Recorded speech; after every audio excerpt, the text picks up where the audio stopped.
Hey everyone, I'm TV Chips, and let's talk a little bit about Batman versus Superman. Actually, it's Batman v Superman, but it just feels weird to say that. But anyways, the Dawn of Justice has arrived, and this is going to be a spoilered conversation. I am going to talk about the plot points of the movie. So there will, in fact, be spoilers. If you have not seen the movie yet, please do not watch this video if you do not want parts of the movie ruined. I'm going to talk about the ending. I'm going to talk about some of the big surprises and reveals. If you don't want to hear about those things, go ahead and click out of this review. I do have a review posted as well that has no spoilers in it, and they are labeled properly, so I don't want to hear anybody complaining. All right, so let's dive right into it. Let's talk about this movie. A lot of critics have been giving this movie a rough time. It's got some very poor reviews, but it's getting good audience reviews, and that makes perfect sense after seeing the film. The film is fun. It's exciting. It captures the imagination very well, but it at times is also a jumbled mess. Zack Snyder has stuffed way too much into this film, and he doesn't tell the story properly. There are so many good things about this movie, and yet it just felt like it was poorly put together. And I think that's the Zack Snyder thing. He's a good director, but he's a really bad storyteller. And this movie suffers a little bit for it.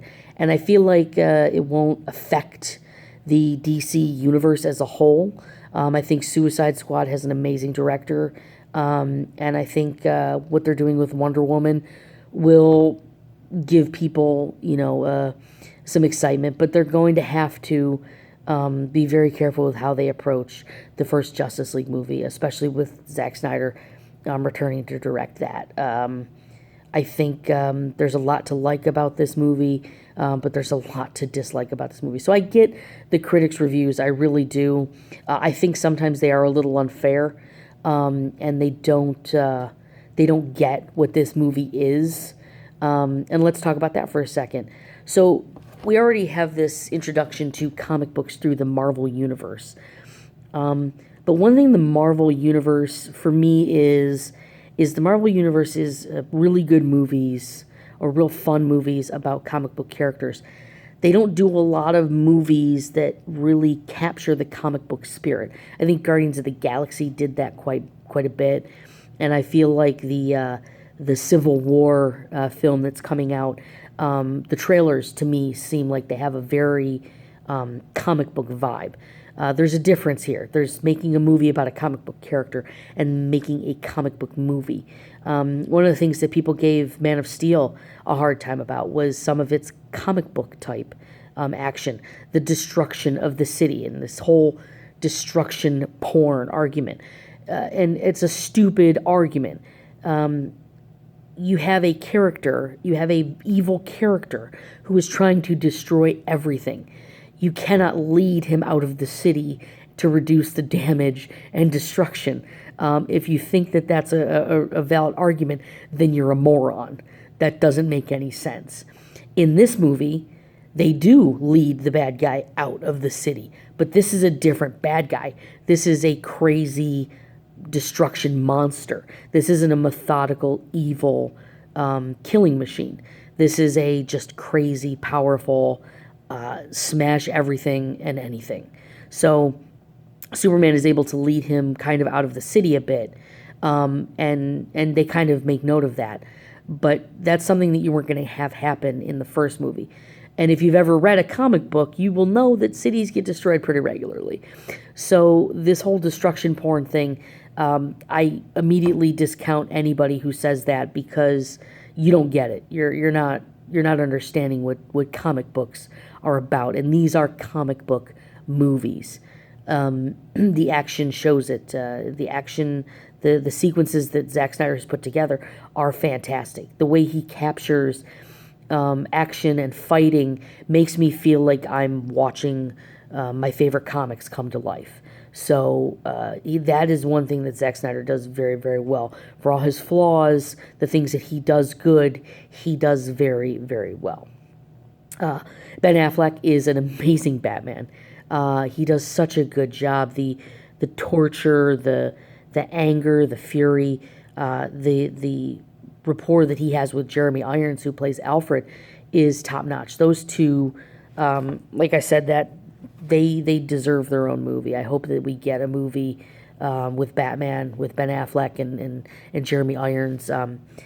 Definitely a different take on Alfred than we've ever seen before, and I liked it. I liked it a lot. I wanted, in a movie where I didn't want more, I could have definitely enjoyed more of that. So Wonder Woman as well is fantastic in this movie. Gal Gadot does a really good job capturing her spirit. She's a very strong, powerful woman. There are some parts in the trailers where you maybe think that she's, using her feminineness, and there's maybe a romance blooming, and I don't see that in the film. I think there's just some scenes that if you cut them together right, it looks like there's a potential romance. And I could be wrong. There could be something brewing there between two of them, but I don't think there is. One of the things that the trailers got a lot of heat for is that it felt like it gave away too much. You knew it was going to happen. The government's mad at Superman. Ben Affleck and Batman are mad at Superman. And then Lex Luthor creates Doomsday, and they fight. And there you go, bing, bang, boom. And that's the movie. I mean, that's really what happens. But the plot points and the nuances, and there's little twists and turns that really don't give away anything. That I did not expect. The scene in the Senate when the wheelchair exploded, I didn't get that. I didn't get that at all. It made sense as it was happening. I started to realize that this is going to be, but you don't know what is going to happen. I was thinking maybe he was gonna, lunge out of his chair and stab Superman with Krypton or something along those lines, kryptonite. So I didn't know what was going to happen, but you knew something was building. They did a really good job of building that tension, and then that moment was a surprise for me. I felt, I was excited by that. I was like, wow, I didn't see that coming. So as far as the trailers giving away too much, I disagree with that. They gave away a lot, but they didn't give away everything, and I still found myself surprised and excited by a lot of things. The reveals of Flash and Aquaman and Cyborg, I thought were really well done. I do think that during the final battle, there were ways to have maybe included one of them and kind of build that hype for the Justice League even much more. I thought it would have been a fantastic moment to have, Flash run in and grab that kryptonite spear and stab Doomsday with it, or have Aquaman burst out of the port and the water, and something along those lines, or Cyborg take control of the city. There's so many ways that they could have introduced one of those characters at the end there that would have given you a really good, solid, inspiring ending, and not having to kill off Superman, which I thought was stupid. Obviously, I'm angry because I'm a Superman fan. But I'm also angry as a moviegoer and a comic book fan because it's cheap. It's very, very cheap. You're going to have Superman back for the Justice League movie or the Justice League 2 movie. You're not going to have the first movie of the Justice League ever in history and then not have Superman in it. You can get away with not having Green Lantern. You can get away with not having Green Arrow or some of these other characters. You could get away with not having Flash or Aquaman as long as you have some of the other characters.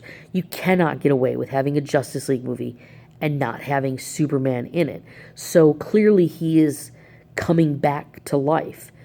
But at what extent and how? And you have to be very careful, Zack Snyder, because it feels cheap already. And now I have a year to sit and go, well, yeah, no, that doesn't make any sense. Now, they could stick the landing. They could nail this in the beginning of the Justice League movie and make a really great beginning to that film. But I don't know how you're going to do that now. Superman was dead for far too long. Now, if you had him brought back to life almost immediately, or if you, If you didn't have those funeral scenes, then I get that. That would have made sense, but it doesn't do anything to have Superman dead. It doesn't unite the Justice League in any way because you don't have any connection with Flash and Cyborg and Aquaman. They were clips on a computer, and there's nothing wrong with those clips. They were good clips. They were good. They were great tastes of what these characters are and what they have become. Jason Momoa looks amazing as Aquaman.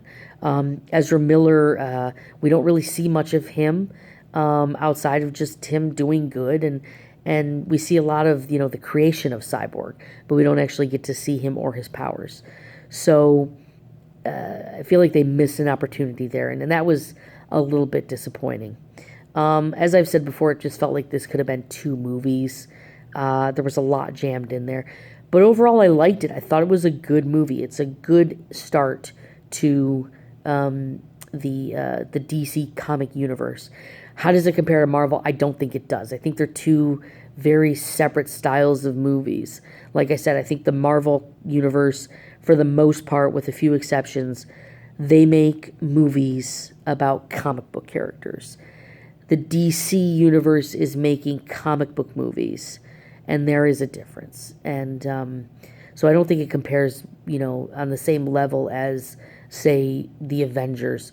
Also, you don't have those buildup of those characters because you don't need to. We don't need a huge backstory on Batman. We got a little bit of it because that carried in later in the film, down the line. So we had to get that backstory from Batman a little bit because we needed that, at the end to bring all that together. We didn't really get a lot of Wonder Woman's backstory. We're going to in another movie, but people don't really need to know who Wonder Woman or Batman are to enjoy them in a film because there's such a understanding of who they are in society and pop culture. So those they're very different movies in that regard. I would compare this film more to, say, the Avengers Age of Ultron than I would the actual original Avengers movie. And that movie was a steaming hot pile of garbage as well. I thought this movie was far better. For all of the things that Zack Snyder did not do well, he definitely didn't drop the ball in the areas where I feel like Joss Whedon did. So if I was going to compare the 2, I would definitely say this movie is better than Avengers Age of Ultron. And I think that those are the 2 movies that you would compare the most to. So I liked it. I was happy with it. I do have some issues, like I said, with the ending. But I thought that battle sequence was fantastic. I liked what they did with Doomsday. I was not 100% sold at first, but then, when he got hit with the bomb and he rips off his skin and you're starting to see those spines and grow on his back and on his arms and things like that, I liked that. Yeah, that's how Doomsday is in the comics. He has gotten stronger, and every time he gets stronger, he gets more of these spikes and spines growing out of his skin. So he did that really well. So I was very satisfied with that. But again, it just, like I said, it did feel like a jumbled mess. I don't hate it. I'm not a huge, I'm not super excited about it. I'm definitely going to see it again because there are some things I feel like I did miss. I want to watch the scene with Batman where the guy comes out of the computer because I really didn't catch much of that. That really kind of surprised me. So I definitely want to kind of see that and look at that a little bit more and see if I pick up on some extra things. So if you picked up on anything extra and you have any ideas or thoughts, definitely hit me up in the comments below. Also at Twitter and Facebook, Facebook/TV Chips and Twitter.com/TV Chips. And let's join in the conversation. Let's talk. If you're going to talk spoilers, though, please put a little bit of a spoiler in front just so that people can see that. All right. So if you go out and see the movie, enjoy it and let me know what you think. Thanks a lot, guys. Have a good one.